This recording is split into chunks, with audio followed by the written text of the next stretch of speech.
안녕하세요. 책에 집중하고픈 그대 책중대를 운영하고 있는 윤일입니다.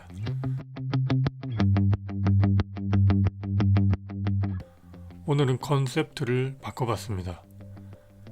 매번 장소를 섭외하는 것도 쉽지 않고 김소영 선생님과 사는 곳이 다른 지역에서 자주 만나 작업하는 것도 쉽지 않아서 주기적으로 영상을 올리기가 어렵더라고요. 그래서 좀 수월하게 영상을 만들기 위해서 촬영 방식을 바꿔봤습니다. 무엇보다 얼굴이 화면에 나오지 않으니 마음의 평화가 찾아오네요. 말하는 것도 좀 자연스러워지는 것 같고요.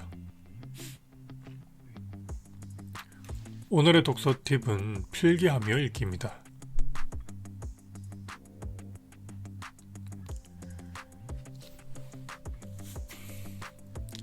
필기하며 읽기는 작가나 감독 같은 창작을 직업으로 하는 사람들이나 빌 게이츠나 스티브 잡스와 같은 창의적인 아이디어로 성공한 CEO들이 추천하는 독서법입니다. 저도 필기하며 글을 읽는 경우가 많은데 생각을 다양한 방향으로 확장시키는 데 도움이 되더라고요.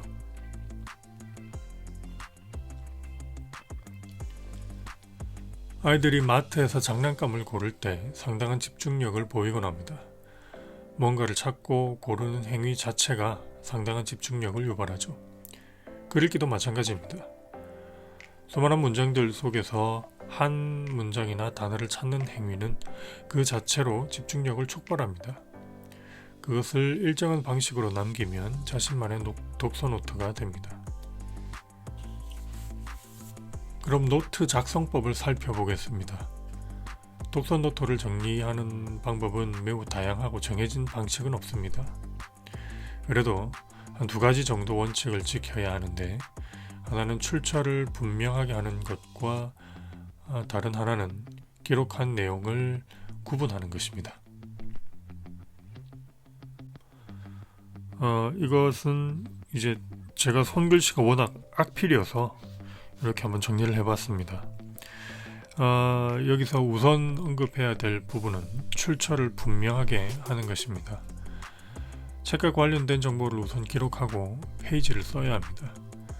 책과 관련된 정보가 없는 기록은 문장으로서 생명력을 상실할 수도 있습니다. 문장은 문맥을 구성하는 한 흐름입니다. 문맥 전체의 흐름 속에서 그 문장이 어떤 역할을 하는지에 대한 이해가 없으면 난데없는 글이 됩니다. 그러니 그 문장이 어떤 책에 있었는지를 정확하게 기록해야 그 문장의 실제 의미와 뉘앙스를 기억해낼 수 있습니다. 이 독서 노트를 보면은 독서 기록이 이렇게 설정되어 있습니다. 제목을 먼저 적고 그 다음에 지은이, 출판사, 출판된 연도 이렇게 대략 구성하고 있습니다. 그 다음에 페이지를 이렇게 적습니다. 내용을 보면 우리의 과학만큼 성공적이고 진보적이지만 내용이 근본적으로 다른 과학이 존재할 수 있을까라고 되어 있습니다. 이 글을 만약에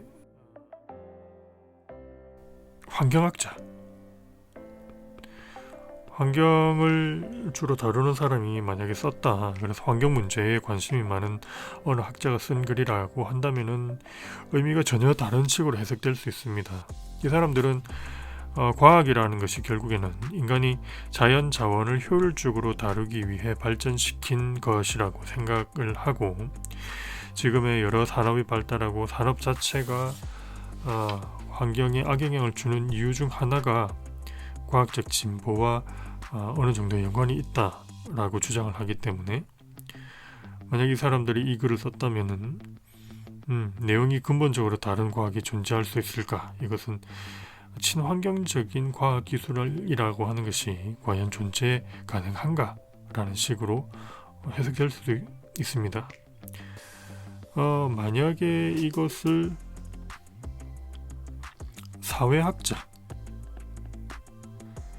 사회학자가 쓴 글이라고 하면 또 다른 의미로 해석될 가능성은 없습니다.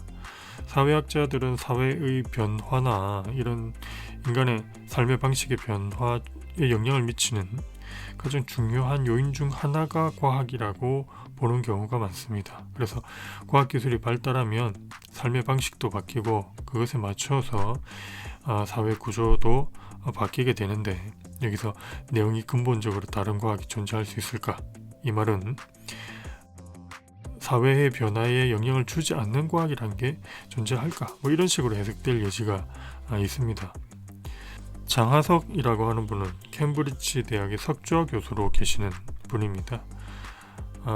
과학사, 과학철학을 전공하신 분인데, 이분의 입장에서 보면 지금의 과학이 굉장히 성공적이고 진보적으로 보이지만 그 근본적인 내용은 크게 다르지 않을 수도 있다라는 맥락에서 글을 쓰신 거죠. 그러니까 이 문장을 쓸 때 항상 출처나 지은이의 이름을 꼭 써야 합니다. 동화에서도 보면은 떡 하나 주면 안 잡아먹을게, 안 잡아먹을게 라는 호랑이하고 은혜를 갚은 호랑이하고 다르지 않습니까? 이런 것들, 책에 대한 기본적인 정보를 써주는 것은 독서 노트의 가장 기초 중에 하나라고 볼 수가 있겠습니다. 두 번째는 색, 기호, 기록 방식을 통해 기록한 내용을 구분하는 것입니다. 책의 내용을 필사하는 것은 검은색,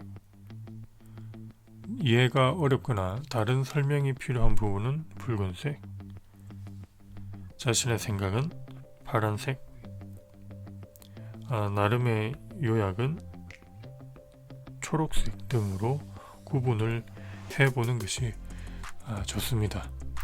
그래야 나중에 체계적으로 관리가 가능하고 자신이 글을 읽는 방식을 이해할 수 있으며 자신의 생각을 확장시키는 데 크게 도움을 줄 수 있습니다. 그러나 주의해야 할 사항이 몇 가지 있습니다.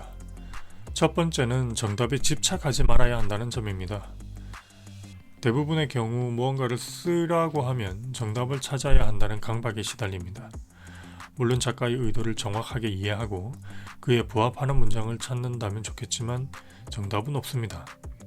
글은 글을 읽는 사람의 정서적 배경이나 지식 수준에 따라 머릿속에 남는 장면이 서로 다를 수 있습니다. 그래서 평론가들도 같은 작가의 같은 작품에 대해 각각 다른 점을 중요하게 생각하고 평론하기도 합니다. 정답을 찾기보다는 나에게 인상 깊은 구조를 골라보는 것이 좋습니다. 이를 위해서는 가장 중요한 것이 뭐야? 라는 질문보다는 가장 불편한 것이 뭐야? 이상한 것이 뭐야? 문학작품일 경우 나랑 가장 닮은 등장인물은 누구야? 와 같은 의외의 질문을 해보는 것입니다. 이런 의외의 질문은 정답을 찾아야 한다는 강박에서 벗어나는 데 도움을 주기도 하고 읽은 책의 내용을 다시 상기해보는 데에도 도움이 됩니다. 두 번째는 꼭 남겨야 한다는 생각을 하지 않는 것입니다. 필기하며 읽기를 할 때 대부분의 경우 무엇을 어떻게 써야 할지 모릅니다. 오히려 그것이 정상입니다. 그러나 꼭 써야 한다는 생각 때문에 읽었던 부분을 다시 읽거나 무언가를 쓰지 못했을 경우 다음 페이지를 넘기지 못하기도 합니다. 그것은 오히려 독서에 방해가 됩니다.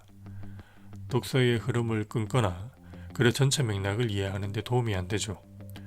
없으면 없는 대로 다음 페이지를 넘기는 것이 좋습니다. 뭔가를 고르고 써야겠다는 결심만으로도 책에 집중하는 효과는 충분합니다. 필기하며 읽기의 궁극적인 목적은 책을 읽고 이해하는 데 도움이 되기 위해서입니다. 뭔가를 남기는 행위 자체에 지나치게 몰두할 필요는 없습니다. 그리고 필기하는 과정과 방식을 잘 정립하면 독서의 집중력을 끌어올릴 뿐 아니라 자신의 생각을 확장시킬 수도 있습니다. 저희 책중대에서는 독서와 집중력에 도움이 되는 팁을 공유하고 관련된 교육을 실시하고 있습니다. 궁금한 점은 오픈 카카오톡 책중대에서 대답해드리고 있습니다. 이상 책중대였습니다. 감사합니다.